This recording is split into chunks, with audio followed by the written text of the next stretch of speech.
Today we're going to talk about heat transfer, transport, and diffusion in 2D and 3D. So recall 1D,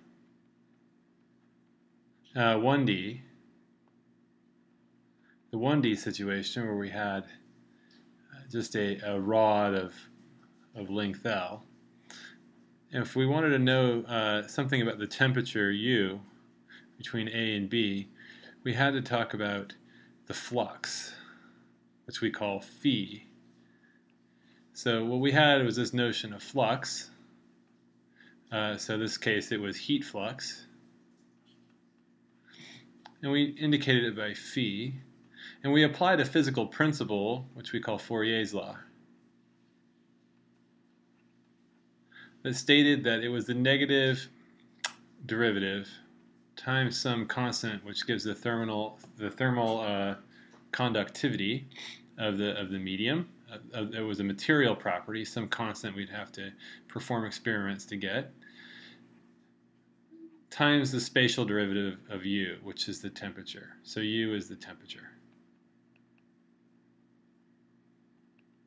So the question then is, can we generalize this to 3D? And recall in 1D, our heat equation, it came from something called the continuity equation,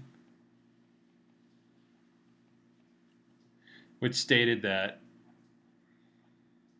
the time derivative of temperature, how temperature changes at every point, so we can write that as x of t, it is governed by the negative spatial derivative of the flux, whatever that flux is. So in this case, flux, we can actually put in Fourier's law, and we get, and also we had a C for the specific heat, and rho, which is the mass density, because our temperature in this case is actually the temperature per unit mass. And then what we get from this is the heat equation, which is the time derivative of the temperature density, or temperature per unit mass, is equal to we call that small constant k, the second partial derivative of U in space. Right, and that was the heat equation. But it came from this continuity equation, which is expressing a conservation principle. So now we're going to generalize this to 2D and 3D. So how do we do that? So let's start thinking about ways to do that. So so it's fairly straightforward. In order to derive this, so we're going to derive it in 3D. And the 2D case is fairly simple. We can intuit what the 2D case is by looking at the 3D case. And what this is going to use, we're going to use, it uses the divergence theorem.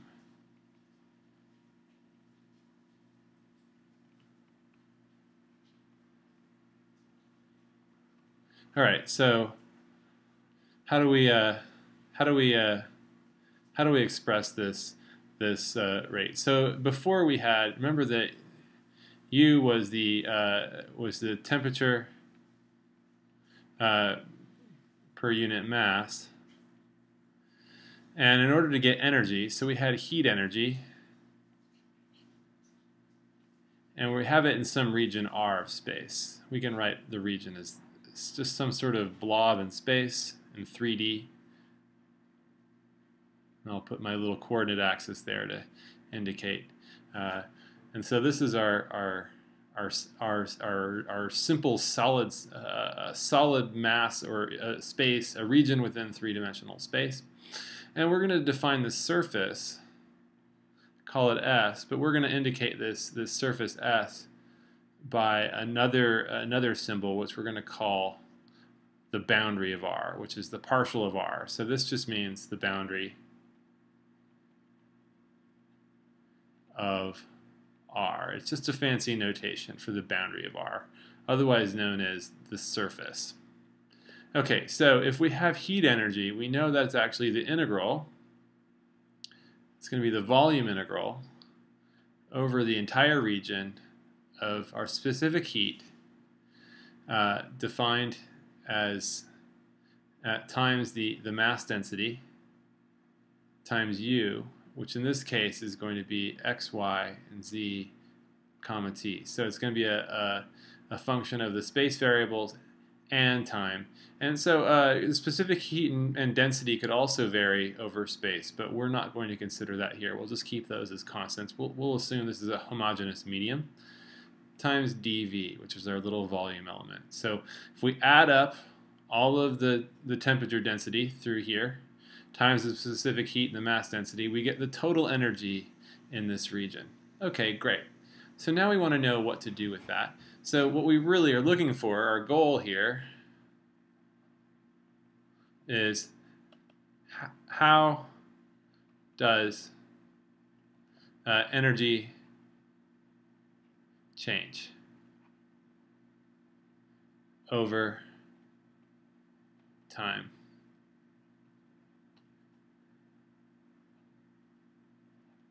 Okay, so that's the question. So what we want to do then is actually what we want to ask then is how does d dt of our heat energy in this region, what if we take the derivative of this? So we can take the derivative here again, and that's going to be the triple integral over our region R of c rho u dv. Okay, so we're going to assume again that the temperature varies continuously and smoothly, which means its derivatives all are also continuous over space and time, in which case we can always pass the time derivative inside the integral. And when we pass it inside, it becomes a partial derivative in time, dv. Okay, so we know that the change in energy then over time has to also depend, it can depend on what energy leaves or enters this system. So we want to think about a small patch of this surface, and we put a normal vector around it, and we want to know about the total flux of energy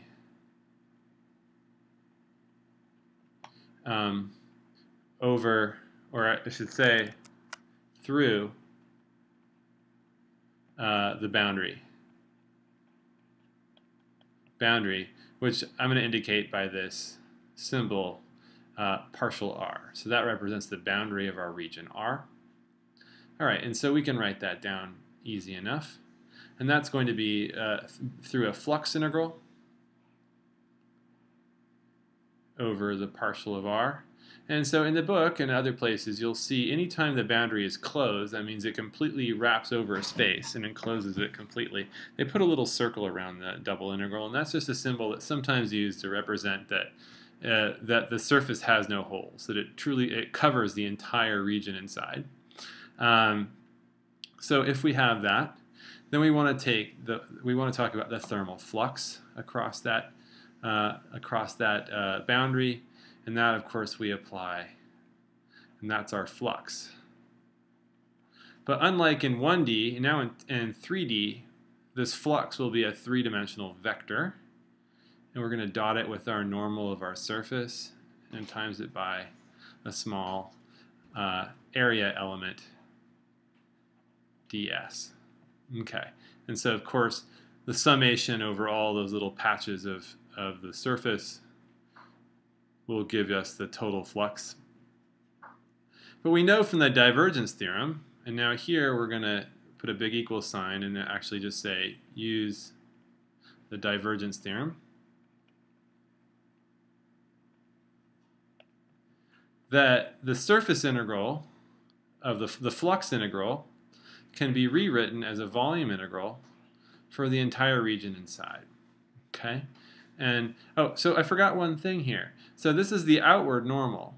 So if we're talking about the growth of energy, remember there's an equal sign between all of these. So this right here is equal to that, and that is equal to that. So we have a whole chain of equal signs here. Again, we have to we have a little mistake here. We have the normal is pointing outward away from the surface. So if we have flux, heat flux into the region, that would mean that if the net heat flux is into the region, it means the normal and our heat flux vector are going to be pointing more or less in opposite directions. We're going to get a negative sign there. So we want, when there's flux into it, that it causes a positive growth in heat energy. So we need to put a negative sign there. Okay, and so that makes the math work out. It makes that so that when energy is coming into the region, it's creating a positive derivative, time derivative of the heat energy. So we impart that with a negative sign there. And then what we do is, of course, the divergence theorem says that whatever the vector field that we're integrating over the surface, we take the divergence, which is the gradient operator dotted with our flux dV. All right. So that's our expression there. So let's write this down again. I'm going to pick out that part there and that part there, and what we're going to do then is write that again as R specific heat times mass density times the time derivative of the temperature dV is equal to negative. So actually what I'll do is I'll bring that negative sign inside. The negative divergence of our flux dV. And that's also over R. All right, and then of course we have to apply. So as always, we ask, what's the flux?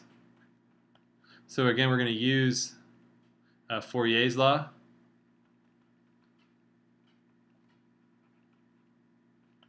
And state that the flux then, before in 1D, right? In 1D, it was the negative spatial derivative. But in 3D, of course, it's going to be the negative gradient of the temperature. And that indicates that where the drop in heat is the greatest, we're going to have the greatest flux toward that, or the drop in temperature is where we're going to see the greatest flux of heat towards that region. And so that's what, and so we also have to, I should put a negative K there, just as before. And that represents that heat conductivity. Okay? So we can rewrite that again. R negative, the divergence, and we stick inside of there the negative K0 times the gradient of U dV. So remember that this region was completely arbitrary. We picked this region just out of nowhere. So we could take R to be anything. In fact, we can take R to be very small. And so I'm going to rewrite this on the next sheet of paper. What we have is, so R is arbitrary.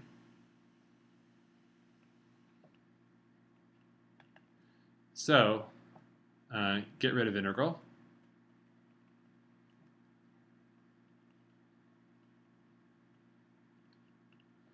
And what we can do then is write the specific heat times the mass density times the time derivative of temperature at a point in space is going to be equal to the negative divergence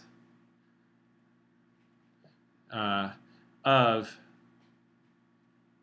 K of the gradient of the temperature. So provided this thermal conductivity is a constant, we can bring it through, and we can get, so that becomes a plus 0, and then we get the gradient operator dotted with the gradient of U. So we can write this a little bit further. It becomes K0, and these two together we actually use a different symbol. You're going to see this, and that's sometimes called the Laplacian operator. and it's simply equal to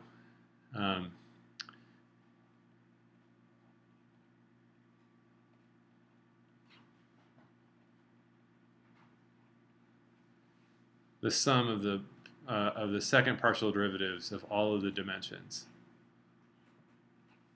And so u just goes into all of these points here, and you get a real valued output of that. That's called the Laplacian, and that's its own partial differential equation. So this is the heat equation. So putting this all together, if c and rho are constants, or even if they're not, we can write this as what we'll call little k, and that is what we call the heat equation in 3D. So what about 2D? Well, 2D, we would do the same exact analysis, but instead of integrating over volumes, we'd integrate over areas, and our Laplacian operator would simply be the second derivative in x plus the second derivative in y, and we wouldn't have a z variable at all. So it literally is just drop one of the terms. So nothing really changes there. All right, so 2D is a very similar case to 3D. So here's our heat equation in 3D. So we'll go back and study this more in later lectures. But right now what I want to do is talk about diffusion and other forms of transport. So what about diffusion? So diffusion, it's the same. It's the same equation as the heat equation.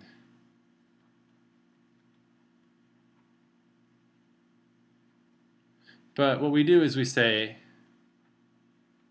set u of x, y, and z, comma t, is now going to be a mass density, mass per unit volume. Those are the units, right? So it's a mass density. And just like before, you have some region of space, and you want to add up the total mass in that space, which is that region, u. And we assume that this mass density is in some fluid, some sort of medium that allows this mass or particle. So we're thinking about things like particulates, like pollution or something in air,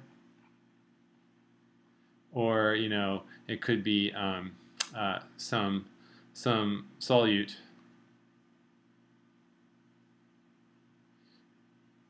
in water. So how it could be like salt and diffusing through water. It's dissolved in the water. So we have dV.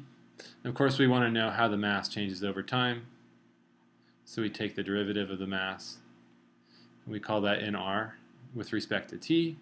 And just like before, we have a partial derivative that goes inside. And we assume that u is smooth. And we also say that, just like before, the only way we can gain or lose mass is if there's some flux going in and out. So we take the negative flux integral over the boundary,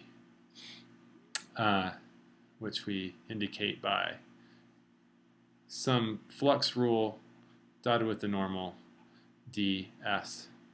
All right, and then we use the divergence theorem.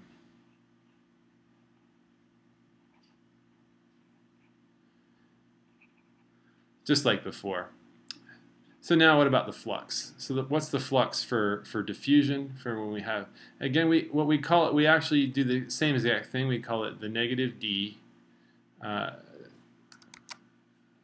the gradient of u. And this is no longer called Fourier's law. For diffusion, it's called Fick's law. It's the same law, it's just for a different quantity. Instead of being for heat, it's going to be for some sort of mass density. So it basically says that due to random fluctations of molecules in a fluid, that eventually the transport of mass will occur in the direction of the negative gradient of concentration, and that's Fick's law. It functions the same as Fourier's law, and we get the same exact equation out of it. We get a partial of u with respect to t is equal to d times the Laplacian of u, which is going to be d times uxx plus uyy, where these are the second partial derivative of u in all the three dimensions, z. All right. So there's the diffusion equation, and it's the exact same analysis as before. But now I want to talk about other forms of transport. We keep appealing to this notion of the transport of mass is driven by some gradient in the concentration. So let's talk about other forms of transport.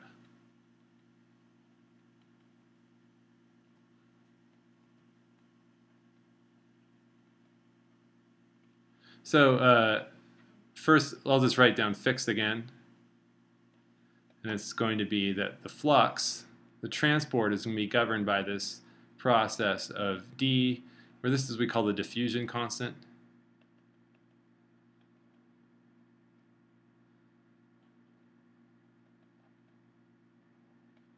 And that just says how diffusive is our medium that we're going through, and that will depend on the material properties of the fluid and of the particulates in the mass, the quantity that we're interested in, times u. But let's talk about another one. We'll talk about advection. In general, the flux is just some vector field that may depend on u, x, y, z, and t. It could depend on lots of things. It could depend on all sorts of stuff. So, but here we'll give an example of, and so one example would be you have some three-dimensional space, say, and you have a power plant emitting pollution into the atmosphere, and you have wind blowing, right? So you expect the pollution is going to start traveling with the wind. So that's an example of advection. So the fluid itself is moving, and that's going to be carrying mass, the pollution with it. It may also be diffusing, but let's talk about how to. So if we have flow of the fluid, we say that our flux then is going to be some vector. This is the mass flux. It has to be some vector in 3D, and it's going to be times u. Remember, so this will be a vector, but it'll be in units of 1 over time. And that, of course, is going to be the mass density per unit volume. So, so together that creates a transport. We have to multiply the two together. So this would be another type of flux rule. So let's give a specific example, and to make things simpler, I'm going to get a new sheet of paper here. So again, what I have here is our flux law is going to be some vector, and now we're going to say it's in 2D, and that just makes it easier for me to draw, times u. And we'll give a concrete example. It's going to be 2, -1. Okay, so that's a good example. So what we have here, now we want to put it into our continuity equation.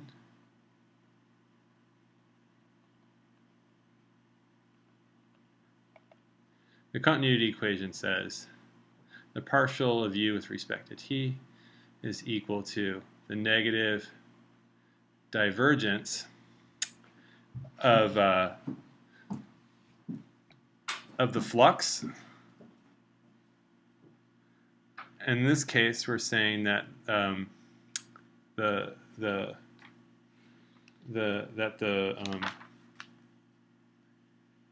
flux is going to be determined by this vector. So we'll put that inside. It'll be 2, -1 times u. All right, so we have to remember what this del operator does. We have a, I'm gonna write this out really carefully. So we have a negative, and the del operator is the partial derivative with respect to x. We're doing this in 2D, so it only has two partial derivatives, with respect to y. And we're dotting this with the vector 2. And now u is a scalar. It's a scalar function. So I'm going to multiply it into both cases. It's going to be 2u, comma, -u. Okay. So that looks better. So now I can compute this. So a dot product, again, just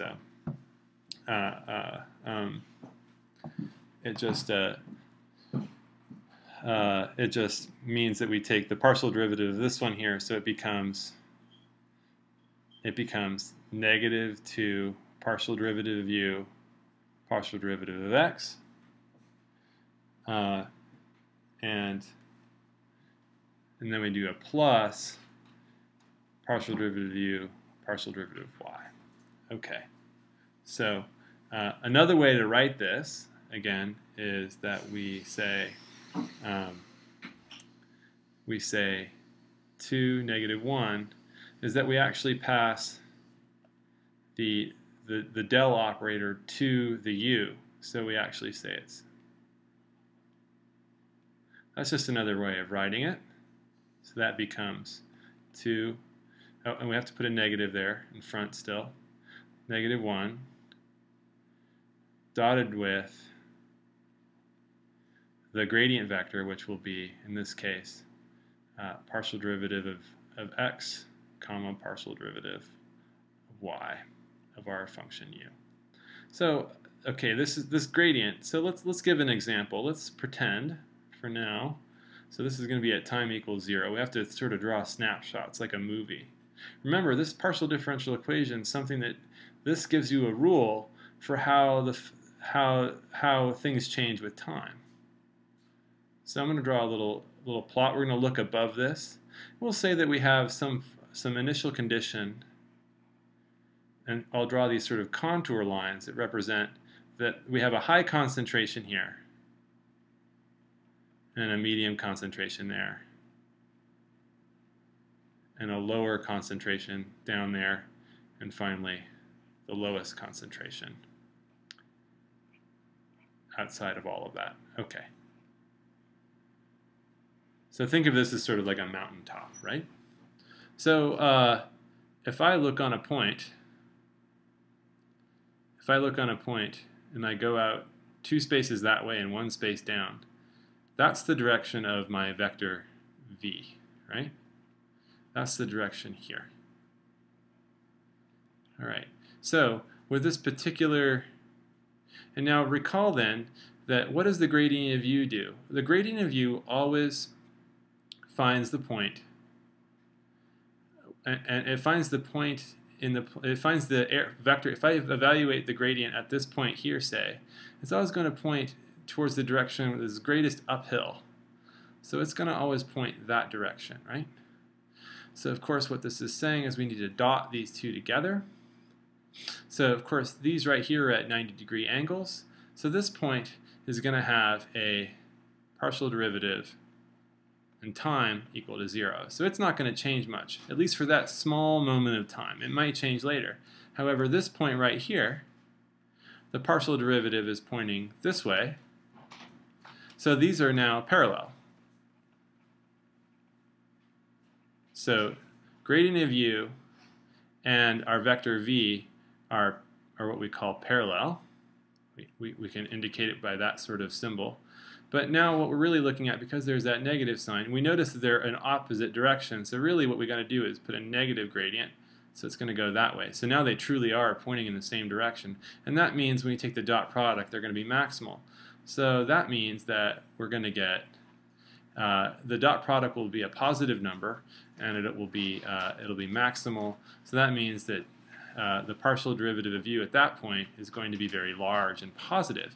And that makes sense. So what we're seeing here is that over time, over some short snapshot of time, so now we're at t equals 0 plus delta t, what we're going to see is there's going to be some motion in that direction. So the peak of my mountain of stuff, of my mass density, is now going to be moving approximately 2 units to the right and 1 unit down. And the mountain moves like that. And likewise, so this point here didn't really gain or lose very much. You can see it's sort of a long line there. And now again, you're going to get more motion going in that direction. So if you go to the next unit in time forward, t equals 0 plus 2 delta t, some small unit of time, you get motion again in that direction. So we see advection is just linear transport.